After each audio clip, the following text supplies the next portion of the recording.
Hello student, welcome back to Vertex Tutorials. I'm Nutan, your chemistry tutor. So today we are going to discuss the very important topic, that is polyamide polymers. Okay? So ये polyamide polymers क्या होते हैं? तो सबसे पहले देखो, हमने बहुत सारे ग्रुप्स देखे थे, जैसे ईस्टर ग्रुप होता है, अमाइड होता है, carboxylic acid. So different types of groups. So in the name, okay, दो नाम में ही रखा है. क्या नाम में रखा है? तो पॉलीअमाइड, मतलब यहाँ पे जो अमाइड ग्रुप है that is a polyamide group. Okay, that's why such polymers are called as polyamide polymers. अब ये जो पॉलीअमाइड पॉलीमर्स होते हैं, जनरली इनको कहा जाता है नायलॉन. ओके, तो जो भी हमारे पॉलीअमाइड्स पॉलीमर है, so they are known as a nylon. Then next is they are synthetic linear polyamides. Synthetic means man-made. Linear, the branching is linear and they are polyamide. तो यहाँ पे जो हम यूज़ करने वाले हैं that is a amide group. Okay, धीरे धीरे देखते हैं इसके बारे में. Then next that is condensation polymerization. यहाँ पे जो प्रोसेस यूज़ करने वाले हैं that process is a condensation polymerization. अब कौन, मतलब किसके बीच में कंडेंसेशन होगा? So that is between your dicarboxylic acid and diamines. तो यहाँ पे हमें जो ग्रुप यूज़ करने हैं, जो फंक्शनल ग्रुप यूज़ करने हैं जिनके बीच में कंडेंसेशन पॉलीमराइजेशन होने वाला है, ये है डाई कार्बोक्सिलिक एसिड. ओके, मतलब कार्बोक्सिलिक एसिड के दो ग्रुप होंगे यहाँ पे, that's why dicarboxylic acid and then diamine, मतलब दो अमाइन के ग्रुप होंगे that will form a amide. Okay, कैसे, ये हम देखने वाले हैं. Then the next is it's a self condensation of amino acid. Okay, इसको self condensation of amino acid भी बोला जाता है. Okay, the next is it is also done with the ring polymerization. Okay, so यहाँ पे ring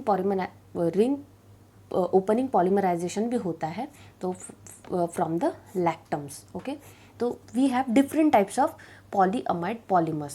जैसे आप condensation भी कर सकते हो, सेल्फ कंडेंसेशन से भी कर सकते हो, या फिर रिंग ओपनिंग पॉलीमराइजेशन से भी कर सकते हो. Okay, so from different types of polymerization process you can make a polyamide polymer. अब सबसे पहले देखते हैं ये पॉलीअमाइड होता कैसे है, मतलब अमाइड ग्रुप कैसे होता है. सो अमाइड ग्रुप इज COONH. अगर ऐसा ग्रुप अगर आपको दिखता है एंड दिस इज पॉली, मतलब n टाइम्स अगर ऐसा ग्रुप आपको दिखता है, so that will become a polyamide polymer. Very simple. So polyamide group आपको ध्यान में रखना होगा, ठीक है ना. Amide group, amide in the sense COONH group, amide group. Okay, अब इसके जो है हमारे पास दो एग्जाम्पल है जो एग्जाम में बहुत बार पूछे जाते हैं, that is nylon 6,6 and nylon 6. Okay, अब यहाँ पे भी मैंने इसको कंपैरेटिवली ही हम आप स्टडी करने वाले हैं, nylon 6,6 and nylon 6, a polyamide polymer. अब देखो यहाँ पे मैंने बोला था स्टार्टिंग में कंडेंसेशन करेंगे हम. किसका कंडेंसेशन करेंगे? Between our dicarboxylic acid and diamine. तो ये हम देखते हैं नायलॉन 6,6 में. अब देखो यहाँ पे नायलॉन 6,6 में क्या होना, तो हमें लेना है adipic acid and we have to take a hexamethylene diamine. अब एडिपिक एसिड कैसे होता है इसको देखो आप अच्छे से. Adipic acid that is total 6 carbon. Okay, and we have 2 carboxylic group, that is C double bond OOH. yes, carboxylic group COOH, दो बंदे हैं. okay, so these are 2 carboxylics, dicarboxylic groups and CH2 4 times. okay, so that becomes our adipic acid. Then we have to take hexamethylene diamine. okay, hexamethylene. okay, CH2 that is 6 time, that's why hexamethylene. And diamine, मतलब amine जो group है हमारा NH2 group, that is 2 times, that's why that is diamine. अब इन दोनों का हमें polymerisation करना है. सो एसिड एंड हेक्सामेथिलीन डाइअमाइन. अब देखो यहाँ पे ये एक एसिड है और ये एक बेस है, that's Y first it will make a salt. Okay, और उसके बाद जो हमें डिज़ायर प्रोडक्ट है वो मिलने वाला है. अब देखो ये कैसे होता है. So as this is a polymerization, this is n times, this is also n time. Okay, अब ये जो है adipic acid and this is hexamethylene diamine. Okay, अब आपको पता है नाइट्रोजन के ऊपर क्या होता है, लोन पेयर होता है. Okay, so this lone pair can form a bond pair. अब देखो यहाँ पे सबसे पहले सॉल्ट कैसे बनेगा ये आपको याद रखना है. अभी देखो ये केस अगर देखो COOH, ये कैसे होता है actually, C double bond OOH form, बराबर है. हाँ, और यहाँ पे देखो H2N के ऊपर जो है ये हमारा लोन पेयर है. अब देखो क्या हो रहा है, ये जो हाइड्रोजन है, ये हाइड्रोजन जाता है ये नाइट्रोजन के पास. ओके, ये जो हाइड्रोजन है that by losing its electron, मतलब ये खुद का इलेक्ट्रॉन लेके नहीं जाएगा, ठीक है, ये इलेक्ट्रॉन जो है यहाँ से, this lone pair can form a bond pair here, that's why ये यहाँ पे आ जाएगा, ओके। या फिर आप उल्टा बोल सकते हो, ये इलेक्ट्रॉन है, lone pair can form a bond pair with your hydrogen, that's why becomes here H3, ये हाइड्रोजन के 2 लोग और ये एक hydrogen, that will form a H3। अब इसका जो लोन पेयर है वो चले गया, that's why it becomes a positive, और ये ऑक्सीजन ले लेगा, राइट, ये जो इलेक्ट्रॉन है ये उसके पास चले गया ना, ये जो बॉन्ड है, वो जो इलेक्ट्रॉन है वो ऑक्सीजन के पास चले गए, that's why your oxygen becomes negative. समझ में आया सबको? सेम वे में यहाँ पे भी हाइड्रोजन है, ये बंदा यहाँ पे चले जाएगा, that becomes NH3, and as it had donated its lone pair that's become a positive, and this oxygen will become a negative, and that's how we will get a nylon salt। समझ में आया सबको everybody? नहीं समझ में आया तो आपको एक चीज़ याद रखना है, ये जो हमारा नाइट्रोजन है उसके ऊपर क्या होता है, लोन पेयर, लोन पेयर होने के कारण ये जो हाइड्रोजन है ये इसको यहाँ पे ले लेगा, ये इसके पास ले लेगा, सो that's why this become H2 की जगह यहाँ पे बन जाएगा H3, और ये जो ऑक्सीजन है इसके पास आ जाएगा नेगेटिव चार्ज, दैट्स इट। इधर भी वैसा ही, ये हाइड्रोजन इसके पास चले गया, that becomes NH3 and this you have to, ये जो ऑक्सीजन है that becomes negative, so this is how you will get a salt, this is N times, so this is also N times. Now in temperature and pressure आपको देना है 553 temperature and pressure, तो इसमें क्या हो जाएगा, ये जो वाटर है as this is a condensation polymerization, तो स्मॉल मॉलिक्यूल जो है वो रिमूव हो जाएगा, सो वाटर मॉलिक्यूल अगर रिमूव होता है यहाँ पे, तो देखो यहाँ पे आपको क्या मिल रहा है, C double bond O CH2 4 times C double bond O, this is how you will get this, okay, NH, okay, तो यहाँ पे NH H2O जो है वो यहाँ पे निकल जाएगा, एंड फिर से यहाँ पे CH2 6 time, and this is NH, and this is how C double bond O NH अगर आपको मिलता है, C double bond O NH, okay, आपको मिलता है, so that will become your polyamide, okay. तो यही हमने स्टार्ट किया था कि पॉलीअमाइड कैसे बनता है, तो इसमें अमाइड होना चाहिए, अमाइड ग्रुप कौन सा होता है, C double bond O NH group होता है, तो देखो यहाँ से H2O निकल जाएगा, ओके, यहाँ से H2O निकल जाएगा, and that's how you will get your final desire product nylon 66।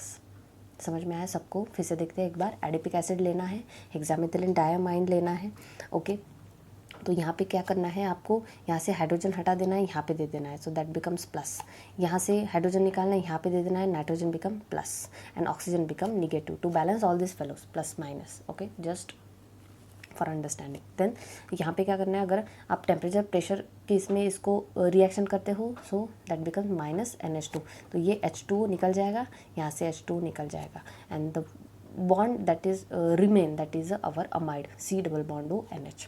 अब इसको नाइलॉन 66 क्यों बोला जाता है, ओके, तो ये हमें देखना है, भाई it is called as nylon 66। तो जो भी हमारे मोनोमर है, अगर आप देखते हो ये मोनोमर एडिपिक एसिड, तो यहाँ पे आपको टोटल नंबर ऑफ कार्बन को काउंट करना है, तो ये जो एडिपिक एसिड है, तो देखो ये जो कार्बन है ये 4 टाइम्स है, ये COOH में 1 कार्बन है, और ये COOH में 1 कार्बन है, मतलब 1 4 5 हो गया, और ये 6, so total we have 6 carbon in the adipic acid, and यहाँ पे कार्बन आपको मेजर करने, कितने कार्बन है आपके पास, just find the carbon number of carbon, तो यहाँ पे जो 6 है we have hexamethylene, right, 6 carbon, so total यहाँ पे ये मोनोमर में 6 कार्बन है, ये भी मोनोमर जो आप यूज़ कर रहे हो इसमें भी 6 कार्बन है, that's why this is called as a nylon 66, are getting, yes, so this 6 are the number of carbon atoms in a monomer, okay. Then this is a linear condensation polymer, तो ये जो बन रहा है ये linear condensation polymer, linear is a type of branching, है ना, मतलब कौन सा टाइप है, तो ये लीनियर टाइप है। कंडेंसेशन क्यों है condensation, because there is a removal of some small atom, okay, so that's why that is condensation. Then उसके कुछ प्रॉपर्टीज, कौन सी प्रॉपर्टी है, ये हाई से टेंसाइल स्ट्रेंथ उसका हाई होता है, it doesn't soak in water, okay, and then that is used for making some sheets, some bristle for brushes, surgicals, okay, sutures, then textile fabrics, तो इसमें हम यूज़ करते हैं ये नायलॉन 66, ओके तो ये बहुत बार जो क्वेश्चन है वो एग्ज़ाम में आता है। तो ये जो है उसका पॉलीमराइजेशन कैसे होता है ये आपको बहुत अच्छे से याद रखना है। सो आई होप यू अंडरस्टूड। अगर नहीं समझ में आ रहा है तो फिर से एक बार इस वीडियो को आपको देखना है। Okay then you will get this. Polyamide क्यों बोला जाता है? क्योंकि इसमें C double bond ONH group होता है, that's why it's called as a polyamide. Okay so this is nylon 6 now will go for nylon 6। अब नायलॉन 6 जो बनता है ये कैसे होता है? तो नायलॉन 6 जो है that is a ring opening polymerization. Okay और ये नायलॉन 6 जो था वो कंडेंसेशन पॉलीमराइजेशन था। अब ये जो नायलॉन 6 है ये रिंग ओपनिंग पॉलीमराइजेशन है। रिंग ओपनिंग के लिए हमने एक एग्जांपल ऑलरेडी देखा था, दैट वाज एप्सिलॉन कैप्रोलैक्टम, है ना, एप्सिलो कैप्रोलैक्टम, राइट। सो ये जो होता है C डबल बॉन्ड O के बाद वाला जो कार्बन होता है दैट्स अल्फा कार्बन, है ना। तो ये ग्रुप के बाद वाला यहाँ पे this alpha, beta, gamma, delta, and this is epsilon that is connected to your NH group. That's why this is called as epsilon caprolactam. अगर इसको हम रिएक्ट करते हैं in this with water in this temperature 533 to 543 Kelvin, so we will get ring opening form. तो ये जो ring है यहाँ पे ब्रेक हो जाएगा, यहाँ पे जो है ये ब्रेक हो जाएगा and you will get this NH यहाँ पे and CO यहाँ पे. So this is also a polyamide polymer. Okay so this is a ring opening polymerization. इसका भी जो है टेंसाइल स्ट्रेंथ है वो हाई होता है, इसमें लस्टर ज़्यादा होता है, ठीक है। So here this fellow you are using for tyre cords, fabrics and ropes. Okay so why it is called as a nylon 6। तो यहाँ पे आपको कार्बन गिनना है, तो carbon 1 2 3 4 5 and 6, so total we have 6 carbon in the monomer that we are using here. Okay so this is also polymerization, n times we have to use, so 6 type of carbon atoms, that's why it is called as a 6. तो यहाँ पे जो है ये 6 carbon atoms है, okay, in the monomer for the nylon 6 and that's why it is called as a nylon 6. Okay I hope you understood. This is very very simple, है ना। Nylon 6 जो है वो वेरी सिंपल है, just you have to take a epsilon caprolactam, उसका polymerisation करना है और आपको नायलॉन 6 जो है वो मिल जाएगा। तो दो चीज़ आपको याद रखना है। अब कंपैरेटिवली स्टडी करते हैं पहले। तो ये जो है ये कंडेंसेशन पॉलीमर है, ये रिंग ओपनिंग पॉलीमर है। इसमें आपको एडिपिक एसिड और हेक्सामिथिलीन डायमाइन यूज़ करना है, इसमें आपको एप्सिलॉन कैप्रोलैक्टम यूज़ करना है। ओके देन ये एक लीनियर कंडेंसेशन पॉलीमर है, ये एक रिंग ओपनिंग पॉलीमर है। ओके और examples, so this is very very simple. Next चीज़ मैंने यहाँ पे इंट्रोड्यूस किया है that is nylon 2 nylon 6। Actually this is a biodegradable polymer. ये जो बंदे हैं ये बायोडिग्रेडेबल नहीं है, और ये जो नायलॉन 2 नायलॉन 6 पॉलीमर है ये बायोडिग्रेडेबल पॉलीमर है, but it is also a polyamide polymer, that's why इसको मैंने यहाँ पे ही ले लिया है। देखो यहाँ पे आप याद रखना ये आपका बायोडिग्रेडेबल पॉलीमर में भी आएगा। ओके तो दैट ये हमने यहीं पे कवर किया है। क्यों? क्योंकि ये एक पॉलीअमाइड पॉलीमर है। पॉलीअमाइड मतलब जिसमें C double bond ONH group है, दैट्स वाई। अब यहाँ पे देखो कौन से मोनोमर आपको यूज़ करने हैं। You have to use a glycine and you have to use a epsilon amino caproic acid. ये जो है ये चीज़ आपको याद रखनी है कि कौन से मोनोमर हमें यूज़ करना है in the entire unit. Just you have to remember this. Okay glycine, glycine मतलब क्या होता है, NH2CH2COOH, NH2CH2COOH, that is your glycine. Then epsilon amino caproic acid, NH2CH2/5COOH, so this is oic acid, okay, because COOH group you have written and this is a epsilon amino. Okay so total 6 carbon के ऊपर ये जो है this NH2 is connected, that's why that is a epsilon. Okay so epsilon amino caproic acid. Okay अब इसको क्या करेंगे, इसका हम क्या करेंगे, पॉलीमराइजेशन करेंगे। सो पॉलीमराइजेशन कैसे करेंगे, देखो यहाँ पे there is also very very same. Okay तो यहाँ पे C double bond O CH2NH, इसको आपको उल्टा कर देना है just for understanding. Okay so C double bond O CH2NH and here also C double bond O CH5NH. So the main thing is here we are getting this polyamide, means amide group, that's why this is a polyamide and this is N times. Okay so this is also N times, so this becomes our nylon 2 nylon 6। अब nylon 2 nylon 6 क्यों बोलेंगे हम इसको, ये आपको count करना है। तो ये जो आपको मोनोमर यूज़ कर रहे हो ग्लाइसिन, इसमें कितने कार्बन है, सो this is 1 and 2। So glycine में 2 कार्बन है। ओके, देन यहाँ पे कितने कार्बन है, ये जो कार्बन है this is 5 times and this is 1 6 times, that's why this is 6, so that's why it is called as a nylon 2 nylon 6। so very very simple, that's how you have to name this। okay, तो this is a biodegradable polymer, ये आपको याद रखना है। ये जो nylon 2 nylon 6 ये जो एक बंदा है ये हमारा बायोडिग्रेडेबल पॉलीमर है।